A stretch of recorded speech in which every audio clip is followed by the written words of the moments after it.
Townhome near Brigham Road consumed by fire.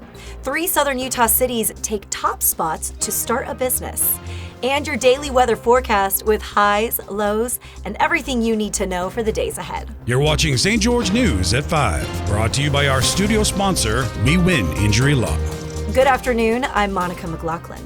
A townhome fire on Brigham Road in St. George sent heavy smoke over the neighborhood Saturday afternoon, causing major damage and displacing 3 residents.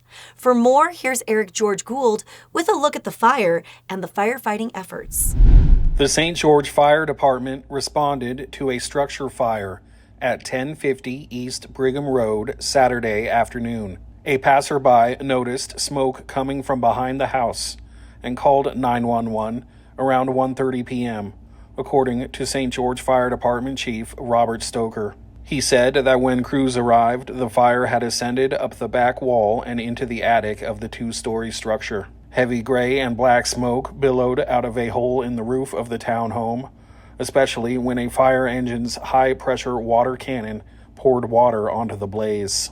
Later, jets of water could be seen bursting out of the hole in the roof from underneath, as fire crews inside the structure fought to douse the flames. Stoker also pointed out that the cause of the fire is under investigation.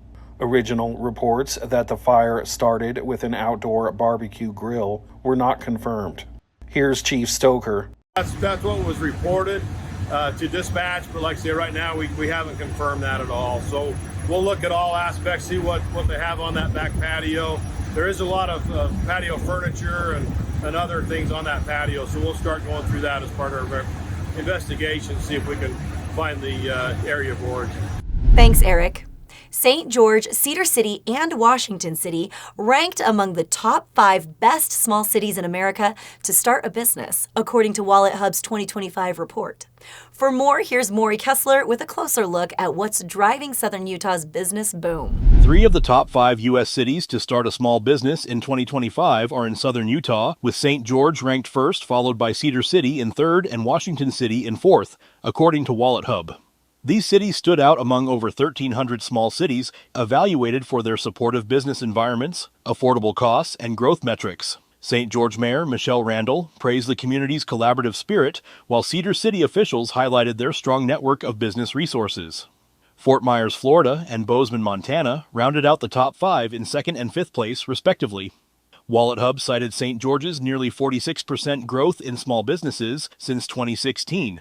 Along with cheap office space and fast commutes as key reasons for its top ranking. Cedar City earned recognition for high startup rates and nearly 39% business growth, plus the nation's 5th shortest commute time. Economic leaders in St. George also credited city investments like Tech Ridge and the Fort Pierce Industrial Park for attracting entrepreneurs, even as challenges like water access and rising costs remain.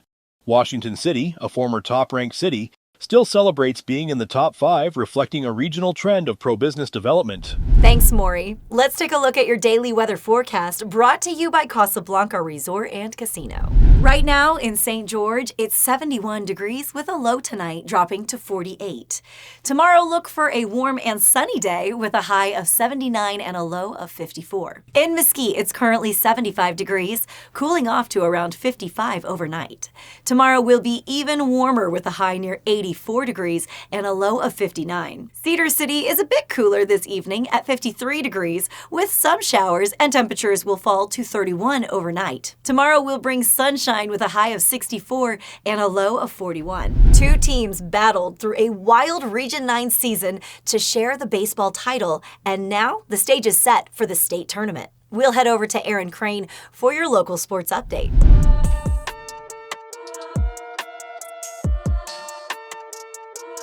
Thanks, Monica. This past week in sports, one of the most competitive Region 9 baseball seasons in recent memory ended with Dixie and Desert Hills sharing the championship. 4 teams entered Friday night tied atop the standings, but Dixie rallied for a dramatic walk-off win against Crimson Cliffs, while Desert Hills rolled past Snow Canyon 11-1. Both teams finished 9-3 in region play. Sophomore Carson Hunt and senior Jake Andreas led the way for Dixie, while Desert Hills rode a strong outing from Andrew Wiley and a big night at the plate from Harmon Skeen. Final RPI rankings for the state tournament are set to be released on Wednesday. Now back to you, Monica. Thanks, Aaron. A historic stained glass window designed by Tiffany Studios is now on display in St. George's Grace Episcopal Church until its permanent home at Liberty Village is ready. For more on this rare piece of American art and its journey to southern Utah, here's Nick Fiala. St. George's Grace Episcopal Church will be taking care of a valuable piece of art until its permanent home is ready in the Liberty Village attraction. That art is an 1893 stained glass window entitled 12-Year-Old Christ in the Temple. Liberty Village Marketing Director Ellen Jensen described the attraction's plans for the window. So the history behind the piece is that it was made in the 1800s. It's a Tiffany glass window, and that was built for the Danbury Baptist Church in Connecticut. So that church was demolished in the 1900s, and someone has preserved the window since then, and they donated it anonymously to Liberty Village. And so we were so excited, and we're going to house it permanently in our replica of the St. John's Church, which is an Episcopal church. And in the meantime, we decided we don't want it hiding away in a closet. We want it to be where the community can see it. And so we have been working with Grace Episcopal Church, and they unveiled it on Easter Sunday. Jensen also explained the significance of replicating St. John's Episcopal Church. So St. John's Church has a lot of history with the Revolutionary War. One of the events that was held there was Patrick Henry's Give Me Liberty or Give Me Death speech. It should be beautiful. We're about 3 to 5 years out. We have to fund and then build it, and so it'll take a little bit of time. So this window will be here in the meantime. So we're non-denominational and nonpartisan. However, since the church that we're building on site is Episcopalian, we decided that what a better match for the meantime than this Episcopalian church here in St. George. And Father Rob and the congregation were very willing, and they were excited about the opportunity to keep it safe and preserve it and clean in the meantime until it goes into our church on site. We had someone come in and build a little light box and build a framework just to hang it up so that way it could be here. I think it turned out just absolutely beautiful. I don't think that I could have thought of a better home for it. I mean, I was able to be here on Easter Sunday when it was unveiled, and I have 3 littles, and so it was a little chaotic for me, but I would not have wanted to be anywhere else. Just being able to be a part of this beautiful congregation and to listen to Father Rob's sermon on Easter and faith and the collaboration of different religions here in St. George. I don't think there could be a better spot for it. Interested locals can visit the church to see faith, art, and history on display. Thanks, Nick. Louisiana Flavor is bringing authentic New Orleans cuisine to southern Utah, fueled by a powerful story of resilience and reinvention. We'll go to Jesse Bang for more on how Chef Nola is blending bold flavors with an even bolder life story. Anna Louise Adams, also known as Chef Nola, is the owner of Louisiana Flavor, a play on her name and a tribute to where she's from. Okay, so this is beignet mix, I'm sorry.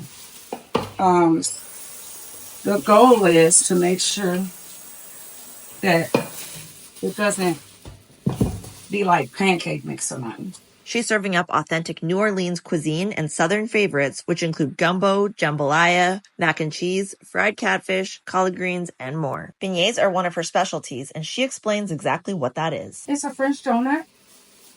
French donut will probably show you. Actually, it's better to eat a beignet than an actual donut because donut has all that other stuff in it.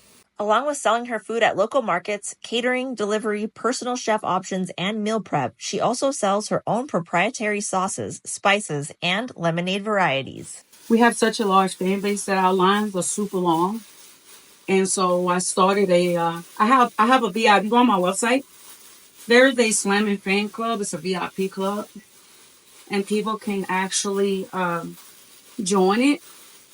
And there's a lot of perks to joining it. Although cooking is in her blood and she's built a thriving business around it, Adams opened up about the difficult path that led her there. From surviving multiple abuse situations to recovering from third-degree burns as a child and relearning how to walk, she shared her journey with St. George News. Thank you for watching St. George News at 5. To learn more about our studio sponsor, We Win Injury Law, go to wewininjurylaw.com. I'm Monica McLaughlin with St. George News, your #1 source for local news. This has been St. George News at 5, brought to you by We Win Injury Law.